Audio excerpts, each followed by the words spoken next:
प्यारे विद्यार्थियों, आज हम पढ़ने जा रहे हैं कक्षा 8 का अध्याय 2 प्रश्नावली 2.1 linear equations in one variable. हम पहला प्रश्न लेते हैं। जो रैखिक समीकरण दिया गया है वो है x नफी 2 बराबर है 7। तो समीकरणों के बारे में हम पहले पढ़ चुके हैं। एक पिछले वीडियो में मैंने बताया था कि समीकरणों को कैसे हल किया जाता है। तो यहाँ लेफ्ट हैंड साइड में x नफी 2 है और राइट हैंड साइड में 7 है। दोनों पक्ष बराबर हैं, बीच में इक्विलिटी का साइन लगा है। तो हम क्या करते हैं, x का मान ज्ञात करने के लिए यहाँ से लेफ्ट हैंड साइड से -2 को एलिमिनेट करते हैं। नफी 2 एलिमिनेट कब होगा, जब हम लेफ्ट हैंड साइड में 2 जोड़ देते हैं।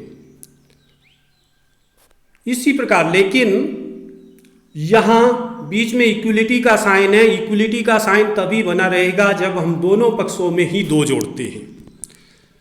तो इस प्रकार हम प्राप्त करते हैं, जब x नफी 2 बराबर है 7 में दोनों पक्षों में 2 जोड़ा जाता है तो यहाँ लेफ्ट हैंड साइड में -2 जमा 2 ये शून्य होगा और यहाँ बचेगा केवल x, जो कि किसके बराबर आ जाएगा, 7 जमा 2 9 के बराबर।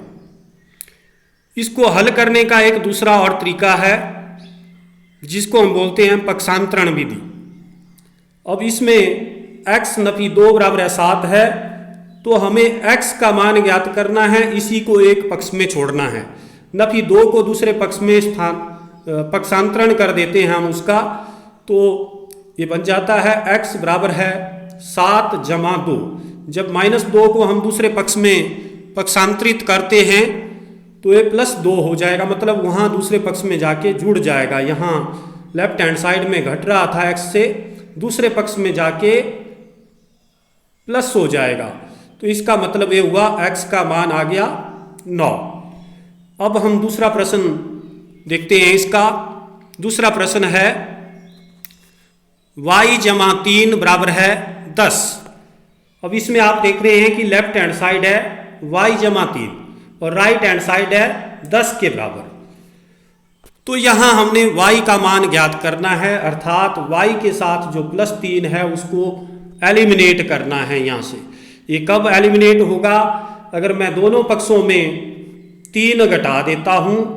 एलिमिनेट इस प्रकार करना है मुझे +3 को कि दोनों पक्षों में जो मान रहे वो बराबर रहे, मतलब इक्विलिटी बनी रहे।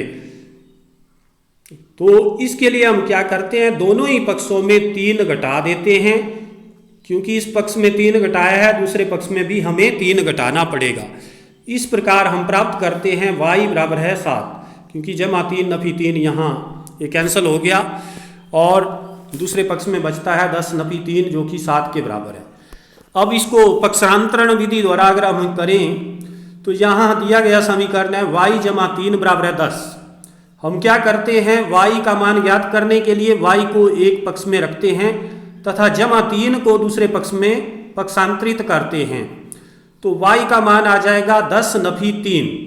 जब जमा 3 को दूसरे पक्ष में ले जाते हैं हम, ये होगा -3। क्यों, क्योंकि y के साथ इसका योग हो रहा था, दूसरे पक्ष में ले जाते हैं तो ये घट जाएगा। दिस इंप्लाइज y बराबर है 7, इसलिए y का मान 7 आ जाता है। प्रश्न नंबर 3 है 6 बराबर है z जमा 2। अब इसमें लेफ्ट हैंड साइड में 6 है जबकि राइट हैंड साइड में z + 2 है। तो इसमें हमें z का मान ज्ञात करना है। तो ये कैसे संभव हो सकता है, जब हम राइट हैंड साइड में केवल z का मान ही छोड़ें, z ही छोड़ें, बाकी जमा 2 को एलिमिनेट करें। तो जमा 2 कब एलिमिनेट हो पाएगा, जब हम इसमें से 2 घटाते हैं, लेकिन इक्विलिटी का साइन रहना चाहिए, दोनों पक्ष बराबर रहने चाहिए। यहाँ से मैंने 2 घटाया तो दूसरे पक्ष में भी 2 घटाना पड़ेगा, इसलिए दोनों पक्षों में 2 घटाने पर हम प्राप्त करते हैं 4 बराबर है z। जबकि जमा 2 नफी 2 कट जाएगा, है 0 प्राप्त होगा तो z आ जाएगा 4 के बराबर। ये इसका हल है। और पक्षांतरण करके भी आप इसको डायरेक्ट कर सकते हैं। जैसे 2 का पक्षांतरण किया मैंने लेफ्ट हैंड साइड में, तो 6 नफी 2 हो जाएगा। यहाँ z के साथ प्लस हो रहा था 2, तो दूसरे पक्ष में जब इसको पक्षांतरित करते हैं तो ये बनेगा 6 नफी 2 बराबर है z। इस पक्ष में राइट हैंड साइड में केवल z ही बचेगा। तो z का मान आ गया, यहाँ से z का मान आ जाता है 4 के बराबर, z बराबर है 4। अब हम करते हैं प्रश्न नंबर 4, जिसमें दिया है 3/7 जमा x बराबर है 17/7। तो इसको हल करने के लिए हम क्या करते हैं, पक्षांतरण कर देते हैं। x को एक पक्ष में रखते हैं बाएं पक्ष में, जबकि दूसरा 3/7 को राइट हैंड साइड में पक्षांतरण कर देते हैं। उसका 3/7 का दाएं पक्ष में पक्षांतरण करने पर हम प्राप्त करते हैं x बराबर है 17/7 नफी 3/7। क्योंकि 3/7 x के साथ प्लस हो रहा था, उसके साथ प्लस का साइन है, योग हो रहा था यहाँ पर। तो जब मैं इसको दूसरे पक्ष में ले जाता हूँ ये घट जाएगा पक्षांतरण करने पर। तो x बराबर है, ये आ जाएगा एलसीएम दोनों के बराबर, क्योंकि हर दोनों के बराबर है तो एलसीएम लीस्ट कॉमन मल्टीपल इनमें 7 है, तो इनको हम घटा सकते हैं। बनेगा 17 नफी 3/7, तो x आ गया 14/7। जब इसको भाग करेंगे आप 7 से कट जाएगा, 7 दूने 14, तो x का मान आ जाता है 2। अब अगला प्रश्न, इसमें दिया है 6x बराबर है 12, 6x बराबर है 12। इसको हल करना है। तो इसको हल करने के लिए हमें यहाँ क्या करना पड़ेगा, लेफ्ट हैंड साइड में 6 को एलिमिनेट करना होगा। 6 को कैसे एलिमिनेट कर सकते हैं हम, क्योंकि 6x को गुणा कर रहा है, तो हम अगर दोनों पक्षों में 6 से भाग कर देते हैं तो यहाँ 6 से 6 कैंसिल हो जाएगा, बच जाएगा x।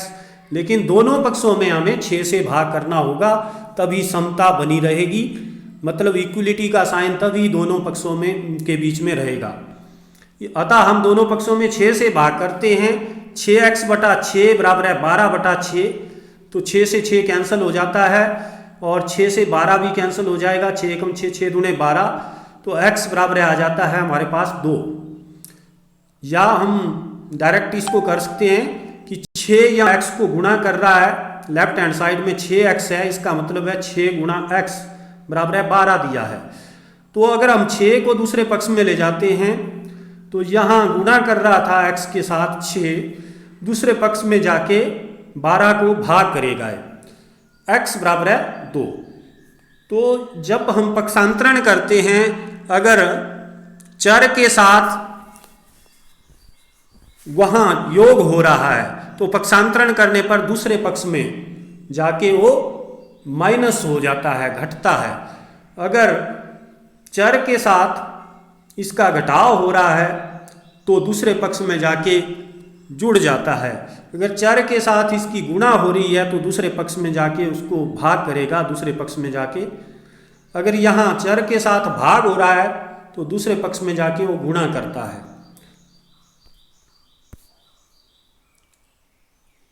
अब छठा क्वेश्चन है, इसको सॉल्व करना है। t/5 बराबर है 10।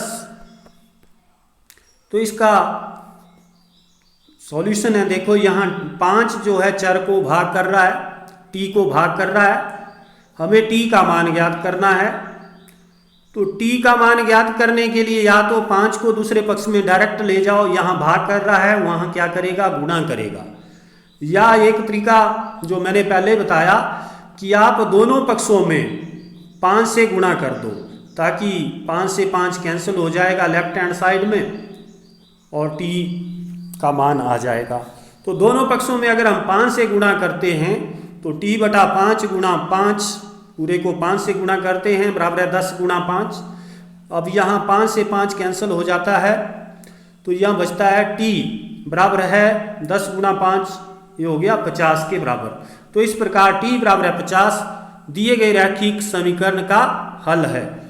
अब अगला प्रश्न है 7वां प्रश्न, 2x/3 बराबर है 18।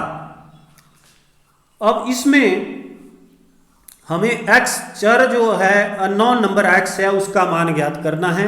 उसको ज्ञात करने के लिए हमें 2/3 को यहाँ से एलिमिनेट करना होगा, यहाँ से 2/3 को हटाना होगा। कैसे हटा सकते हैं? तो उसको हटाने के लिए हम क्या करते हैं, दोनों पक्षों में 3/2 से गुणा कर देते हैं। तो दोनों पक्षों में 3/2 से गुणा करने पर ये बनता है 2/3x गुणा 3/2। 3/2 से जब गुणा करेंगे बराबर है 18 गुणा 3/2। अब यहाँ आप देख रहे हैं 3 से 3 कैंसिल हो जाएगा, 2 से 2 कैंसिल हो जाएगा, लेफ्ट हैंड साइड में बचेगा केवल x, और राइट हैंड साइड में 2 से 18 कैंसिल हो जाता है, या 9 आता है, 9 गुणा 3 27, इसलिए x बराबर है 27 दिए गए समीकरण का हल है। अब अगला प्रश्न है 8वां प्रश्न, जिसमें बोला है सॉल्व करने के लिए 1.6 बराबर है y/1.5। अब इसको हल करने के लिए हम क्या करते हैं कि y को 1.5 यहाँ भाग कर रहा है, तो इसको हटाने के लिए हम दोनों पक्षों में 1.5 से गुणा करते हैं ताकि 1.5 यहाँ से एलिमिनेट हो जाए। या डायरेक्ट भी आप 1.5 को दूसरे पक्ष में ले जाते हैं, यहाँ भाग कर रहा है तो दूसरे पक्ष में लेफ्ट हैंड साइड में 1.6 को गुणा करेगा। तो हम क्या करते हैं, दोनों ही पक्षों में 1.5 से गुणा करते हैं, तो ये आ जाता है 1.6 गुणा 1.5। यहाँ 1.6 को इस 1.5 से गुणा कर दी, और यहाँ y/1.5 को भी 1.5 से गुणा कर दी। इस क्यों किया हमने, ताकि 1.5 यहाँ से हट जाए, एलिमिनेट हो जाए। तो 1.5 से 1.5 यहाँ कैंसिल हो जाता है, तो y बचता है, जो कि किसके बराबर बचता है 1.6 गुणा 1.5, जो कि सॉल्व करके आ जाता है 2.4। तो y बराबर है 2.4, इसका हल है। तो दशमलव की गुणा हमने पहले सीखी है।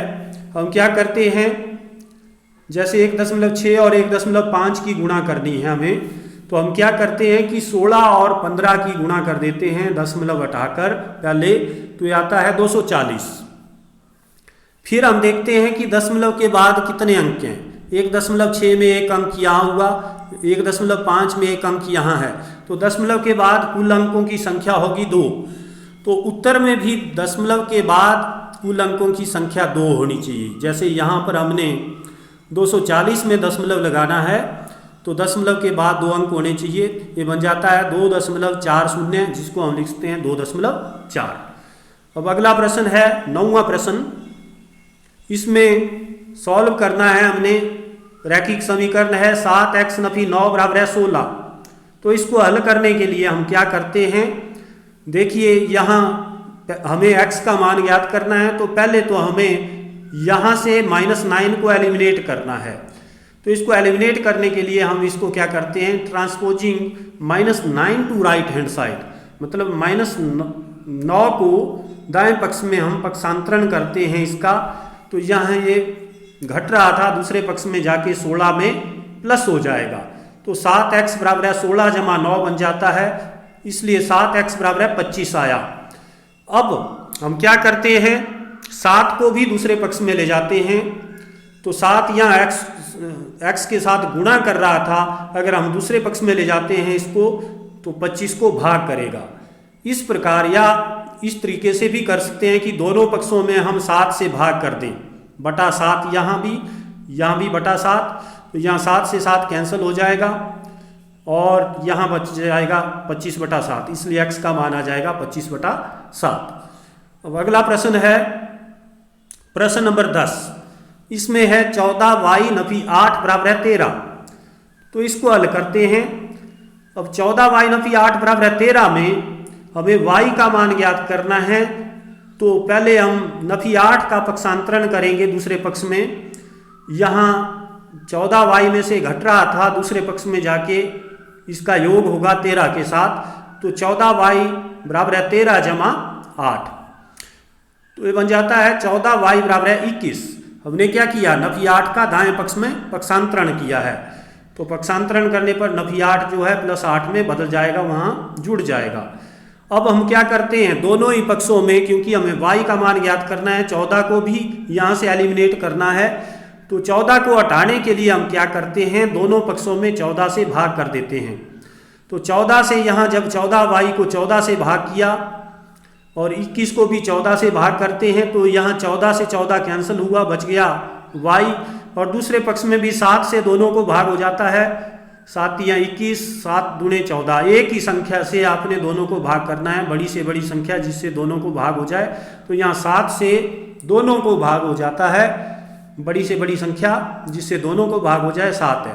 तो इसलिए काटने पर, भाग करने पर यह आ जाता है 3/2, y बराबर है 3/2। अब हम करते हैं इस एक्सरसाइज का 11वां क्वेश्चन। 17 जमा 6p बराबर है 9, ये रैखिक समीकरण दिया है। तो इसमें आप देख रहे हैं हमें p का मान ज्ञात करना है।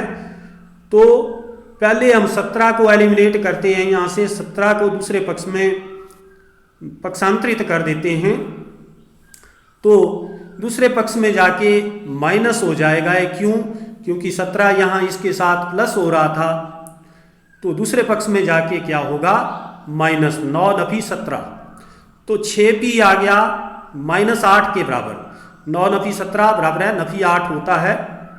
ये हम पहले पढ़ चुके हैं, पूर्णांकों को जोड़ना और घटाना। अब क्या करेंगे, हम इस 6 को भी यहाँ से एलिमिनेट करना है, हमें तो p का मान ज्ञात करना है। तो इसको हटाने के लिए, 6 को हटाने के लिए हम क्या करते हैं, 6 से भाग कर देते हैं दोनों पक्षों में, ताकि समता भी बनी रहे, इक्वलिटी बने रहे। तो दोनों पक्षों में 6 से भाग करने पर ये बन जाता है 6p/6 बराबर है नफी 8/6। अब यहाँ 6 से 6 कैंसिल हो जाता है और नफी 8/6 इसमें भी हम 2 से भाग कर देते हैं दोनों को। 2 से दोनों को भाग हो जाता है, 2 3 6 और 2 4 8, लेकिन माइनस का साइन है तो -4 आएगा। तो इसलिए p बच जाता है हमारे पास नफी 4/3 के बराबर। p का मान बराबर है नफी 4/3 होगा। तो यही दिए गए रैखिक समीकरण का हल है। अब इस एक्सरसाइज का हम अंतिम प्रश्न करते हैं। 12वां क्वेश्चन है x/3 जमा 1 बराबर है 7/15। तो इसको हल करने के लिए हम क्या करते हैं, क्योंकि हमें x का मान ज्ञात करना है, उसको पहले हम वैसे ही रहने दें, लेकिन इसके साथ वाली जो अचर पद है उसको दूसरे पक्ष में ले जाते हैं। तो दूसरे पक्ष में जब इसको ले जाते हैं, पक्षांतरित करते हैं, हम एक को दाएं पक्ष में पक्षांतरण करते हैं, तो बन जाएगा x/3 बराबर है 7/15 नफी 1। क्योंकि यहाँ ये प्लस हो रहा था, दूसरे पक्ष में जाके -1 घट जाएगा मतलब। तो x/3 बराबर है, ये बन जाएगा, जब हम एलसीएम लेंगे यहाँ पर नफी 1 है तो नफी 1/1 लिखते हैं।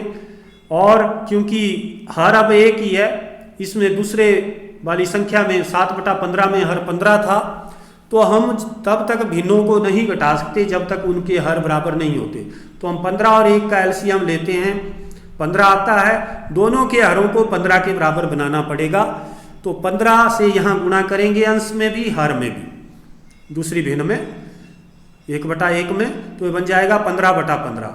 फिर 7/15 नफी 15/15, जिसको हम घटा सकते हैं इजली, 7 नफी 15/15, ये आ जाता है x/3 बराबर है नफी 8/15। अब हमें क्योंकि 3 को भी यहाँ से हटाना है, तो 3 को हटाने के लिए हम क्या करते हैं, 3 यहाँ x को भाग कर रहा है, हम दोनों पक्षों में 3 से भाग कर देते हैं, दोनों पक्षों में 3 से गुणा कर देते हैं। क्योंकि यहाँ 3 पहले से, दोनों पक्षों में 3 से गुणा क्यों करेंगे, क्योंकि 3 लेफ्ट हैंड साइड में x को भाग कर रहा है, उसको हटाने के लिए हम 3 से गुणा करते हैं लेफ्ट हैंड साइड में। लेकिन इक्वलिटी बनाए रखने के लिए दूसरे पक्ष में भी, क्योंकि ये मान बराबर होने चाहिए, तो दूसरे पक्ष में भी हमें 3 से गुणा करनी पड़ेगी। तो दोनों पक्षों में 3 से गुणा करने पर ये बन जाता है x/3 गुणा 3 बराबर है नफी 8/15 गुणा 3। अब यहाँ 3 से 3 कैंसिल हो जाएगा, बच जाएगा x बराबर है, और दूसरे पक्ष में 3 से 15 कैंसिल हो जाएगा, 3 एकम 3, 3 5 15, ये बच जाएगा नफी 8/5।